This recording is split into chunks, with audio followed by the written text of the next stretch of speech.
ಮನೆ ತೆರವು ಮಾಡಿದ್ದಕ್ಕೆ ಕೃಷ್ಣ ಬೈರೇಗೌಡರ ವಿರುದ್ಧ ಜನ ಸಿಡಿದೆದ್ದಿದ್ದಾರೆ. ಡಿಬಿಎ ಅಧಿಕಾರಿಗಳು ಹೇಳದೆ ಕೇಳದೆ ನೋಟಿಸ್ ಅನ್ನು ಕೊಡದೆ ಏಕಾಏಕಿ ಬಂದು ಮನೆ ಒಡೆದು ಹಾಕಿದ್ದಕ್ಕೆ ಈಗ ನೂರಾರು ಜನ ಸಚಿವ ಕೃಷ್ಣ ಬೈರೇಗೌಡರ ಮನೆ ಮುಂದೆ ಧರಣಿ ಕುಳಿತಿದ್ದಾರೆ. ಅವರ ಮನೆಗೆ ಮುತ್ತಿಗೆಗೆ ಪ್ರಯತ್ನ ಮಾಡಿದ್ದಾರೆ. ಸಚಿವರ ಮನೆಯತ್ತ ಕೋಗಿಲು ಲೇಔಟ್ ನಿವಾಸಿಗಳು ಹೆಜ್ಜೆ ಹಾಕಿದ್ದಾರೆ. ಸರ್ಕಾರದ ವಿರುದ್ಧ ಧಿಕ್ಕಾರವನ್ನ ಕೂಗ್ತಾ ಬ್ಯಾರಿಕೇಡ್ ಹಾಕಿ ಹೋರಾಟಗಾರರಿಗೆ ಪೊಲೀಸರು ತಡೆಯೊಡ್ಡಿದ್ದಾರೆ. ದಲಿತ ಸಂಘಟನೆಗಳ ನೇತೃತ್ವದಲ್ಲಿ ಮುತ್ತಿಗೆಗೆ ಪ್ರಯತ್ನ ನಡೆದಿದೆ. ಪೊಲೀಸರ ತಡೆ ಹಿನ್ನೆಲೆ ರಸ್ತೆಯಲ್ಲೇ ಧರಣಿ ಕುಳಿತಿದ್ದಾರೆ ಜನ. ಹೋರಾಟಗಾರರ ಬಂಧನಕ್ಕೆ ವಾಹನ ಇಲ್ಲದೆ ಪೊಲೀಸರು ಪರದಾಡಿದ್ದಾರೆ. ಸ್ಕೂಲ್ ಬಸ್ಸು ಟಿಟಿಗಳ ಬಳಕೆಗೆ ಪೊಲೀಸರು ಮುಂದಾಗಿದ್ದಾರೆ. ಮುನ್ಸೂಚನೆ ನೀಡದೆ ಜಿಬಿಎ ಮನೆ ಒಡೆದಕ್ಕೆ ವಿರೋಧವನ್ನ ವ್ಯಕ್ತಪಡಿಸಿದ್ದಾರೆ ಜನ. ಸಚಿವ ಕೃಷ್ಣ ಬೈರೇಗೌಡರ ಮನೆಗೆ ಮುತ್ತಿಗೆಗೆ ಪ್ರಯತ್ನ ನಡೆದಿದೆ. ಸರ್ಕಾರದ ವಿರುದ್ಧ ಧಿಕ್ಕಾರ ಕೂಗ್ತಾ ಸಚಿವರ ಮನೆಯತ್ತ ಕೋಗಿಲು ಲೇಔಟ್ ನಿವಾಸಿಗಳು ಹೆಜ್ಜೆ ಹಾಕಿದ್ದಾರೆ. ದಲಿತ ಸಂಘಟನೆಗಳ ನೇತೃತ್ವದಲ್ಲಿ ಮುತ್ತಿಗೆಗೆ ಪ್ರಯತ್ನ ನಡೆದಿದೆ.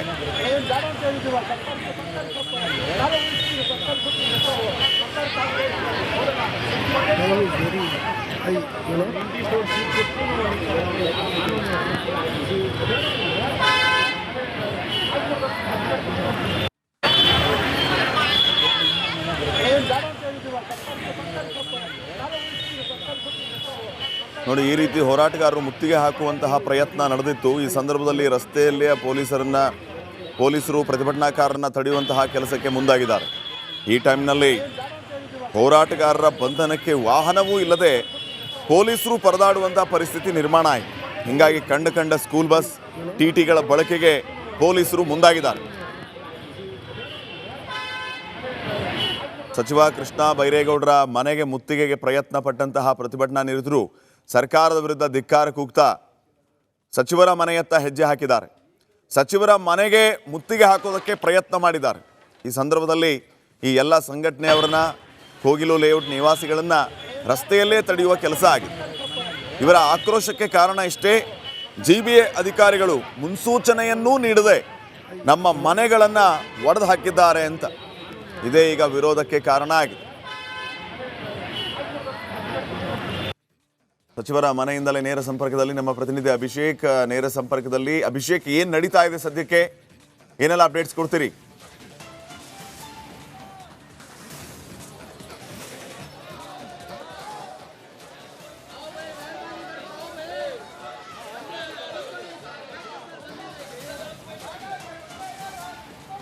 ಎಸ್, ಈಗಾಗಲೇ 200 ಮನೆಗಳನ್ನು ಡೆಮಾಲಿಷನ್ ಮಾಡಿದ್ದಾರೆ ಅನ್ನುವಂತಹ ಒಂದು ಕಾರಣದಿಂದಾಗಿ ಅಲ್ಲಿದ್ದಂತಹ ನಿವಾಸಿಗಳು ಈಗ ಕೃಷ್ಣ ಬೈರೇಗೌಡ ಅವರ ಮನೆಗೆ ಮುತ್ತಿಗೆಯನ್ನು ಹಾಕಿರುವಂಥದ್ದು ಈಗಾಗಲೇ ನೀವು ನೋಡ್ತಾ ಇರಬಹುದು ದೃಶ್ಯಗಳಲ್ಲಿ. ರಸ್ತೆಯಲ್ಲಿ ಕುಳಿತು ಪ್ರತಿಭಟನೆಯನ್ನು ಮಾಡ್ತಾರೆ. ಅಂದರೆ ನಾಳೆಯೂ ಕೂಡ 200 ಮನೆಗಳನ್ನು ಈಗಾಗಲೇ ಗುರುತು ಮಾಡಲಾಗಿದೆ. ಆ 200 ಮನೆಗಳನ್ನು ನಾಳೆಯೂ ಕೂಡ ಡೆಮಾಲಿಷನ್ ಮಾಡುವಂತಹ ಒಂದು ಕೆಲಸಗಳನ್ನು ಕೂಡ ಮಾಡ್ತಾ ಇರುವಂಥದ್ದು. ಹೀಗಾಗಿ ಅದೆಲ್ಲ ಗುರುತಿಸಿದಂತಹ ಹಿನ್ನೆಲೆಯಲ್ಲಿ ಈಗ ಸದ್ಯ ನಮಗೆ ಒಂದು ನ್ಯಾಯವನ್ನು ಕೊಡಬೇಕು, ಯಾವುದೇ ರೀತಿಯಾದಂತಹ ನೋಟಿಸನ್ನು ನೀಡದೆ ಒಂದು ಏಕಾಏಕಿ ಡೆಮಾಲಿಷನ್ಗಳನ್ನು ಮಾಡುವಂತಹ ಮುಖಾಂತರ ನಮ್ಮನ್ನು ಬೀದಿಗೆ ತಳ್ಳಿದ್ದಾರೆ ಅನ್ನುವಂತಹ ವಿಚಾರಗಳು ಅಂದರೆ ಹೀಗಾಗಿ ಪ್ರತಿಭಟನೆಯನ್ನು ನಡೆಸ್ತಾ ಇರುವಂಥದ್ದು. ಈಗಾಗಲೇ ದೃಶ್ಯಗಳಲ್ಲಿ ನೋಡ್ತಾ ಇರಬಹುದು. ಕೃಷ್ಣ ಬೈರೇಗೌಡ ಅವರು ಬರಬೇಕು, ಇಲ್ಲಿಗೆ ಸ್ಥಳಕ್ಕೆ ಬಂದು ಅವರು ನಮಗೆ ಯಾವ ರೀತಿ ಪರಿಹಾರವನ್ನು ಆಗಿರಬಹುದು ಮತ್ತು ಇದಕ್ಕೆ ನಮಗೆ ಆದಂತಹ ಅನ್ಯಾಯಗಳೇನಿದೆ ಅದೆಲ್ಲದಕ್ಕೂ ಕೂಡ ಉತ್ತರವನ್ನು ಕೊಡಬೇಕು ಅಂತ ಹೇಳಿ ಈಗ ಇದನ್ನು ಮಾಡ್ತಾ ಇರುವಂಥದ್ದು. ಈಗಾಗಲೇ ಸಾಕಷ್ಟು ಹಿನ್ನೆಲೆಯಲ್ಲಿ ಅಂದರೆ ಈ ಪ್ರತಿಭಟನೆಯ ಸ್ವರೂಪವನ್ನು ಕೂಡ ಇವಾಗ ಬದಲಾವಣೆ ಮಾಡುವಂತಹ ಸಾಧ್ಯತೆಗಳು ಕೂಡ ಇದೆ. ಯಾಕಂದರೆ ಅಷ್ಟರ ಮಟ್ಟಿಗೆ ಜನ ಇನ್ನೂ ಕೂಡ ಬರ್ತಾ ಇದ್ದಾರೆ. ಆದರೆ ಪೊಲೀಸರು ಇಲ್ಲಿ ಬ್ಯಾರಿಕೇಡ್ಸ್ಗಳನ್ನು ಅಳವಡಿಕೆಯನ್ನು ಮಾಡಿ ಯಾವುದೇ ಕಾರಣಕ್ಕೂ ಇಲ್ಲಿ ಅಹಿತಕರ ಘಟನೆ ನಡೆಯದ ರೀತಿಯಲ್ಲಿ ಈಗಾಗಲೇ ಸಿದ್ಧತೆಗಳನ್ನು ಕೂಡ ಮಾಡ್ಕೊಂಡಿದ್ದಾರೆ. ಮತ್ತು ಹೆಚ್ಚಿನ ಪೊಲೀಸ್ ಮೆನ್ಗಳನ್ನು ಕೂಡ ಈಗ ಏನೊಂದು ಡೆಪ್ಯೂಟ್ ಮಾಡುವಂತಹ ಮುಖಾಂತರ ಇಲ್ಲಿ ಹೆಚ್ಚಿನ ಭದ್ರತೆಯನ್ನು ನೀಡುವಂತಹ ಕೆಲಸಗಳನ್ನು ಕೂಡ ಮಾಡ್ತಾರೆ. ಈಗ ನಮ್ಮ ಜೊತೆ ಅಲ್ಲಿದ್ದಂತಹ ನಿವಾಸಿಗಳು ಕೂಡ ಇದ್ದಾರೆ. ಮೇಡಮ್, ಏನು ಇವಾಗ ನಿಮ್ಮ ಬೇಡಿಕೆ ಏನು? ಸರ್, ನಮಗೆ ನೋಟಿಸ್ ಏನೋ ಕಳಿಸಿಲ್ಲ. ನೋಟಿಸ್ ಅನ್ನೋದು ಅಂತ ಕಳಿಸಿದ್ರೆ ನಾವು ಪ್ರಿಪೇರ್ ಆಗಿದ್ದಿರ್ತೀವಿ. ಎಲ್ಲ ಪಾತ್ರೆ ಎಲ್ಲ ಆಚೆ ಇಕ್ಕಿರ್ತೀವಿ. ನಮ್ದು ಯೂನಿಫಾರ್ಮ್ ಇದೆ, ಸರ್ಟಿಫಿಕೇಟ್ ಇದೆ, ID ಕಾರ್ಡ್ಸ್ ಇದೆ, ನಮ್ದು ಆಲ್ ಟಿಕೆಟ್ಸ್ ಇದೆ ಸರ್. ನಾವು ಲಾ ಸ್ಟೂಡೆಂಟ್ ಸರ್. ನಾನು ನಾಳೆ ಎಕ್ಸಾಮ್ ಇದೆ ನಮಗೆ. ನಾವೆಲ್ಲ ಎಲ್ಲಿ ಸರ್ ಓದೋದು? ಮನೆ ಹೊಡೆದಾಕ್ಬಿಟ್ಟಿದ್ದಾರೆ, ಆಚೆ ಕುತ್ಕೊಬೇಕು, ಚಳಿಯಲ್ಲಿದ್ದೀವಿ ಸರ್. ಚಿಕ್ಕ ಚಿಕ್ಕ ಮಕ್ಳಿದ್ದಾರೆ ಸರ್, ಹೇಟ್ ಬಿದ್ದಿದೆ ಸರ್ ಅವ್ರಿಗೆ. ನಾವು ಒಳಗಡೆ ಹೋಗಿ ನಾವು ಮಕ್ಕಳೇ ಎತ್ಕೊಂತೀವಿ, ನಮ್ಮ ಸರ್ಟಿಫಿಕೇಟು ನಮ್ಮ ಥಿಂಗ್ಸ್ ಎಲ್ಲ ಎತ್ಕೊಂತೀವಿ ಅಂತ ಹೇಳಿದ್ರು ಬಿಡ್ತಾರ. ಬೇರೆ ಸಿಲಿಂಡರ್ ಮಾತ್ರ ಎತ್ತಿ ಆಚೆ ಇಕ್ಕಿ, ಬೇರೆ ಏನೋ ಬೇಡ, ಏನೋ ಎತ್ಕೊಂಬೇಡಿ ಅಂತಾರೆ ಸರ್. ಹೆಂಗ್ ಸರ್ ನಾವೇನೋ ಎತ್ಕೊಂಡಿರ ಇರಕ್ಕಾಗೋದು ಸರ್? ಸರ್ ಚಳಿಯಲ್ಲಿದ್ದಾರೆ ಸರ್ ಮಕ್ಕಳೆಲ್ಲ, ಅವರೆಲ್ಲ ಬಸ್ರಿಗಳಿದ್ದಾರೆ ಸರ್. ಸ್ವಲ್ಪ ಜನ ಹಾಲ್ ಕೊಡೋರು ಇದ್ದಾರೆ ಸರ್, ಅವರೆಲ್ಲ ಜನ್ನಿ ಬಂದು ಆಟೋದಲ್ಲಿ ಕರ್ಕೊಂಡು ಹೋಗಿದ್ದಾರೆ ಸರ್. ಮತ್ತೆ ನಿನ್ನೆ ಸೂಸೈಡ್ ಮಾಡ್ಕೊಳಕ್ ಅವ್ರನ್ನ ಎತ್ತಿ ಆಂಬುಲೆನ್ಸ್ ಅಲ್ಲಿ ಹಾಕೊಂಡು ಏನೂ ಇಲ್ಲ ಪರವಾಗಿಲ್ಲ ಅಂತ ನಮ್ಗೋಸ್ಕರ ಮಾತಾಡಕ್ ಬಂದಿರೋ ಲಾಯರ್ ನಾನು ಅವ್ರನ್ನೂ ಏನೋ ಕೇಳಕ್ ಬಿಟ್ಟಿಲ್ಲ. ನೀವ್ಯಾರು 700 ಜನ ಏನೋ ಕೇಳಿಲ್ಲ, ನೀವ್ಯಾರು ಬಂದು ಕೇಳೋರು ಅಂತ ಅವ್ರನ್ನ ಕಳಿಸ್ತವ್ರೆ ಸರ್. ಏನ್ ಸರ್ ಇದು? ನಮ್ಗೇನ್ ಸರ್? ನಮ್ಗೆ ನ್ಯಾಯ ಬೇಕು ಸರ್, ನಮಗೆ ಮನೆ ಬೇಕು, ನಮಗೆ ಊಟ, ಒಂದಿನ ಊಟ ಇಲ್ಲ ಅಂದ್ರೂ ಪರವಾಗಿಲ್ಲ ಸರ್, ನಾವ್ ಬೇಕಂದ್ರೆ ಇರ್ತೀವಿ ಸರ್. ಮನೆ ಇಲ್ದ್ರೆ ಯಾರು ಸರ್ ಇರ್ತಾರೆ ಸರ್? ಎಷ್ಟು ಜನ ಬಡವರು ಇದ್ದಾರೆ ಸರ್. ಸರ್ ನನ್ನ ಹೆಸರು ಶ್ರೀದೇವಿ ಅಂತ. ಬಟ್ ಇವಾಗ ಆಗಿರೋ ಸಿಚುವೇಶನ್ನು ಆಲ್ಮೋಸ್ಟ್ ಇವ್ರು ಹೇಳಿದ್ದಾರೆ. ಇನ್ನು ಏನು ಹೇಳಬೇಕು ಅಂದರೆ, ನಿನ್ನೆ ಎಲ್ಲಾನು ಪ್ರೀ ಪ್ಲಾನ್ ಆಗಿ ಬಂದಿದ್ದಾರೆ ಇವರು. ಹೆಂಗೆ ಬಂದಿದ್ದಾರೆ ಅಂದರೆ, ಆಂಬ್ಯುಲೆನ್ಸ್ ತೊಗೊಂಡು ಬಂದಿದ್ದಾರೆ, ಮತ್ತೆ ಮಿಲಿಟರಿ ಜೀಪ್ಗಳು ತೊಗೊಂಡು ಬಂದಿದ್ದಾರೆ, ಅಲ್ಲಿ ಫೈರ್ ಟ್ರ್ಯಾಕ್ಸ್ ತೊಗೊಂಡು ಬಂದಿದ್ದಾರೆ. ಸುಟ್ಕೊಂಡವ್ರಿಗೆ ನಾವು ಆರ್ಸೋಕೆ ರೆಡಿ ಆಗಿದ್ದೀರಿ ಅಂತಿದ್ದಾರೆ. ನೀವು ಸೂಸೈಡ್ ಮಾಡ್ಕೊತೀರಾ, ಆಂಬ್ಯುಲೆನ್ಸ್ ಅಲ್ಲಿ ಹಾಕೊಂಡು ಹೋಗ್ತೀನಿ ಅಂತ ಇದ್ದಾರೆ. ಯಾರು ಬಂದು ನೀವು ಮಾತಾಡ್ತೀರೋ ಅವ್ರಿಗೆ ನಾವು ಲಾಠಿ ಚಾರ್ಜ್ ಮಾಡಿ ಜೈಲ್ಗೆ ಹಾಕ್ತೀರಿ ಅಂತ ಇದೆ. ಪ್ರತಿ ಒಂದಕ್ಕೂ ಪ್ರೀ ಪ್ಲಾನ್ ಆಗಿ ಬಂದಿದ್ದಾರೆ. ನಮ್ಗೆ ಯಾವುದಕ್ಕೂ ಕಾರಣಕ್ಕೂ ನೋಟಿಸ್ ಕೊಟ್ಟಿಲ್ಲ. ನೋಟಿಸ್ ಕೊಟ್ಟಿದ್ರೆ ಆಕ್ಚುಲಿ ನಾವು ಬೇರೆ ಕಡೆ ಆದ್ರೂ ಶಿಫ್ಟ್ ಆಗ್ತಾ ಇದ್ರಿ. ಯಾವುದೂ ನೋಟಿಸ್ ಇಲ್ಲ. ಕರಿಯಪ್ಪ ಅಂತ ಇದ್ದಾರೆ, ಅವ್ರು 2-3 ಸಲ ಅಲ್ಲಿ ಕುಡಿಯೋ ನೀರು ಸೌಲಭ್ಯ ಕೊಟ್ಟಾಗ ಬಂದು ಟೇಪ್ ಕಟ್ ಮಾಡಿದ್ದಾರೆ. ಅವಾಗ ಕಾಣ್ತಿರ್ಲಿಲ್ಲ. 25 ವರ್ಷದಿಂದ ನಾವು ಅಲ್ಲಿದ್ದೀರಿ. ಅವಾಗ ಬಂದು ಏನೂ ಮಾತಾಡಿಲ್ಲ. ಓಕೆ ಬದುಕೊಳ್ಳಿ, ಹೆಂಗ ಕೊಟ್ಟಿದ್ದೀರಿ, ನಮ್ಮ ಕಡೆಯಿಂದ ನಿಮ್ಗೆ ಆಗಿದೆ, ಚೆನ್ನಾಗಿರಿ ಅಂತ ಆಶೀರ್ವಾದ ಮಾಡಿ ಬಂದು, ಈಗ ಬಂದ್ಬಿಟ್ಟು ಅವರೇ ಬಂದು ನಕ್ಕೊಂಡು ಹೊಡಿತಾ ಇದ್ರು ಅಷ್ಟೇ. ನಗ್ತಾ ಏನು ಮಾಡೋಕ್ಕಲ್ಲ, ಏನ್ ಮಾಡ್ತೀರಾ ಮಾಡ್ಕೊಳ್ರ, 1000 ಜನ ಬಂದಿದ್ದೀರಿ ನಮ್ಮ ಕಡೆ ಅಂತ ಹೇಳಿ ಹೋಗ್ತಾ ಇದ್ದಾರೆ. ಅವ್ರ ಕಡೆ ಏನು ಮಾಡೋಕ್ಕಾಗಿಲ್ಲ ನಮಗೆ. ನಿನ್ನೆಯಿಂದ ಒಂದು ಬಸ್ರಿ ಅಲ್ಲಿ ಬಂದಿದ್ದಾರೆ, ಮಗು ಮೂವ್ಮೆಂಟ್ ಇಲ್ಲ ನಿನ್ನೆಯಿಂದ. ಅವ್ರಿಗೆ ನೀರಿಲ್ಲ, ಊಟ ಇಲ್ಲ, ಯಾವ ಉಪಚಾರನೂ ಇಲ್ಲ. ಕುಡಿಯೋ ನೀರು ಬರ್ತಾ ಇದೆ ಅಂತ ಹೇಳ್ಬಿಟ್ಟು ಕುಡಿಯೋ ನೀರು ಸೌಲಭ್ಯ ಕೊಟ್ಟಿದ್ದೀರಿ ಅಂತಾರೆ. ಎಷ್ಟು ನೀರು ಕುಡಿದು ಬದುಕಾಗುತ್ತೆ ಸರ್? ಶೌಚಾಲಯ ಇಲ್ಲ, ನಾವು ನೀರು ಕುಡಿದ್ರು ಶೌಚಾಲಯಕ್ಕೆ ಹೋಗ್ಬೇಕು. ಅಲ್ಲಿ ನೀರು ಕುಡಿತಾ ಇದ್ದೀರಿ. ಇವಾಗ ನಿನ್ನೆ 3 ದಿನದಿಂದ ಕರೆಂಟ್ ಇಲ್ಲ, ಅದು ಪ್ರೀ ಪ್ಲಾನೆ. Saturday Sunday week day end ಅಂತ ಗೊತ್ತಿದ್ದು ನೋಡ್ಕೊಂಡು ಬಂದಿದ್ದಾರೆ. ಪ್ರೀ ಪ್ಲಾನ್, ಎಲ್ಲ ಪ್ರೀ ಪ್ಲಾನ್ ಸರ್. ತುಂಬಾನೇ ನಮಗೆ ಮನಸ್ಸು ತುಂಬಾ ನೋವಾಗುವಂಥದ್ದು ಕಾರ್ಯ ಮಾಡಿದ್ದಾರೆ. ನಮ್ಗೆ ಇದುವರೆಗೂ ಎಂತ ಕಚಡ ರಾಜಕೀಯ, ಇದು ಕಚಡ ಸರ್ಕಾರ.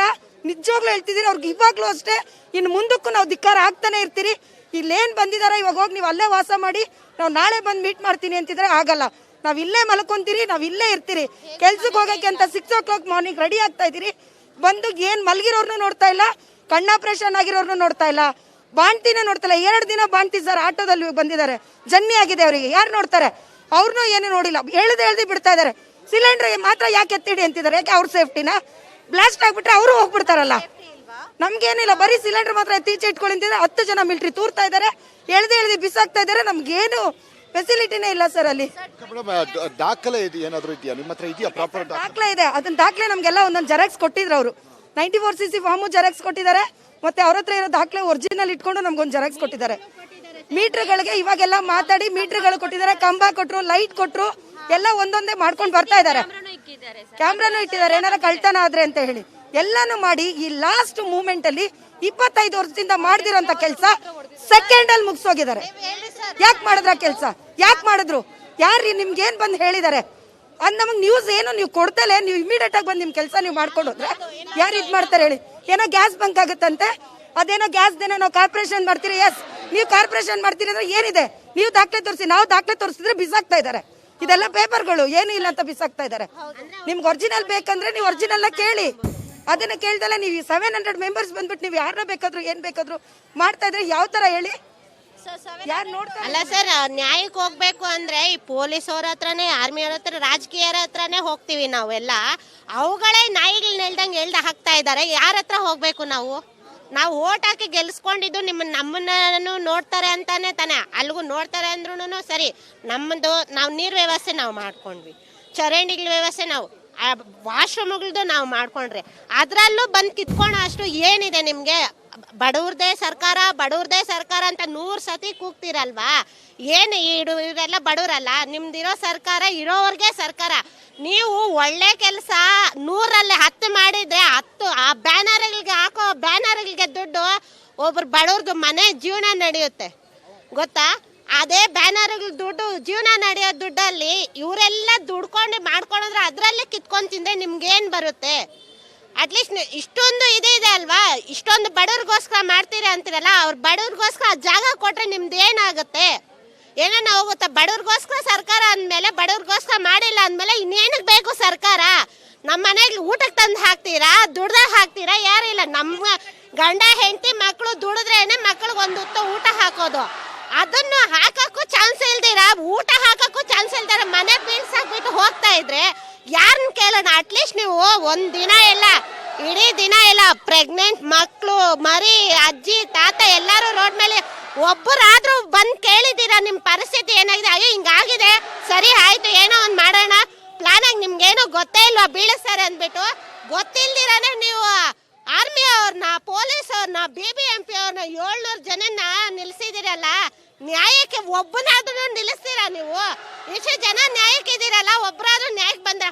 ಯಾರೋ ಪುಣ್ಯಾತ್ರು ಒಬ್ರ ಇಬ್ರ ಬಂದ್ರೆ ಆ ನನ್ನ ಮಕ್ಕಳನ್ನ ಆ ಕೇಸ್ ಹಾಕು, ಈ ಕೇಸ್ ಹಾಕಿ ಎತ್ತು ಒಳಗಡೆ ಹಾಕು. ಕೇಳೋನ್ ಇರ್ಬಾರ್ದು, ನ್ಯಾಯ ಕೇಳೋ ನೀಚ ಇರಬಾರ್ದು. ಬಡವರಲ್ಲ, ಅವ್ರಿಗೇನೋ ಗೊತ್ತಾಗಲ್ಲ, ಅವ್ರಿಗೇನಾಗಲ್ಲ, ಆಯ್ತಾ ಅನ್ಯಾಯ ಹೋಗ್ತಾರೆ, ಇನ್ನೊಂದ್ ಹತ್ರ ಬದುಕ್ತಾರೆ ಅಂತಾರಲ್ಲ. ನಿಮ್ ಮಕ್ಕಳಿಗೆ ಒಂಚೂರು ಮಾನ ಮರ್ಯಾದೆ ಇರಲ್ಲ, ಬಡವ್ರದ್ದು ಕಿತ್ಕೊಂಡ್ ತಿಂತೀರಲ್ಲ. ನಿಮ್ಗೆ ಮಾನ ಮರ್ಯಾದೆ ಏನಾದ್ರು ಇದ್ರೆ ಅವ್ರದ್ದು ಏನಿದೆಯೋ ಅವ್ರಿಗೆ ಏನಾನ ಒಂದು ಮಾಡ್ಕೊಡಿ. ಇಲ್ಲ ಇಷ್ಟಿಗೆ ಬಳೆ ತೊಡ್ಕೊಂಡು ಮನೇಲಿ ಕುತ್ಕೊಂಡ್ಬಿಡಿ, ಬೇಕಾಗಿಲ್ಲ. ಸರ್ಕಾರ ಏನಕ್ಕೆ ಬೇಕು? ನಮ್ಗೆ ಓಟ್ಗಳು ಹಾಕಲ್ಲ, ಏನು ಹಾಕಲ್ಲ, ನಮ್ಗೇನು ಬೇಕಾಗೇ ಇಲ್ಲ. ನಿಮ್ಮಿಂದ ಆಗಿದ್ ಬೇಡ ಆದ್ಮೇಲೆ ಬಳೆ ತೊಡ್ಕೊಂಡು ಮನೇಲಿ ಕುತ್ಕೊಂಡ್ಬಿಡಿ ಆರಾಮಾಗಿ, ಬೇಕಾಗಿಲ್ಲ. ಬಡವ್ರಿಗೆ ಬೇಕಾ ಅಂದ್ಮೇಲೆ ನೀವು ಬರ್ತೀರಾ ಅಂದ್ರೆ ರಾಜಕೀಯಲ್ಲಿ ಇರ್ರಿ, ಇಲ್ಲಾಂದ್ರೆ ಆರಾಮಾಗಿ ನಿಮ್ಮ ಹೆಂಡತಿ ಮಕ್ಕಳು ಇರ್ತಾರಲ್ಲ ನೆಮ್ಮದಿಯಾಗಿ ಮನೇಲಿ ಇರ್ರಿ. ನೈಟ್ ಎಲ್ಲ ಇರ್ತಾರಲ್ಲ, ಒಂದೊತ್ತು ಊಟಕ್ಕಾದ್ರೆ ಯಾವನ ಆಗ್ಲಿ, ಯಾವ MLA, ಯಾವ CM ಆಗ್ಲಿ, ಯಾವ PM ಆಗ್ಲಿ, ಒಬ್ನನ ಬಂದು ಒಬ್ರಿಗೆ ಊಟ ಕೊಟ್ಟಿದ್ದೀರಾ? ಆ ಪೀರಿಯಡ್ ಆಗ ಒಂದು ಮಗು ರೋಡಲ್ಲಿದೆ, ಆ ಮಗು ವಾಶ್ರೂಮ್ಗೆ ಹೋಗಕ್ಕೂ ಬಟ್ಟೆ ಚೇಂಜ್ ಮಾಡಕ್ಕೂ ಕೊಡ್ತೀರ ಮಾಡಿದೀರಲ್ಲ ನೀವು.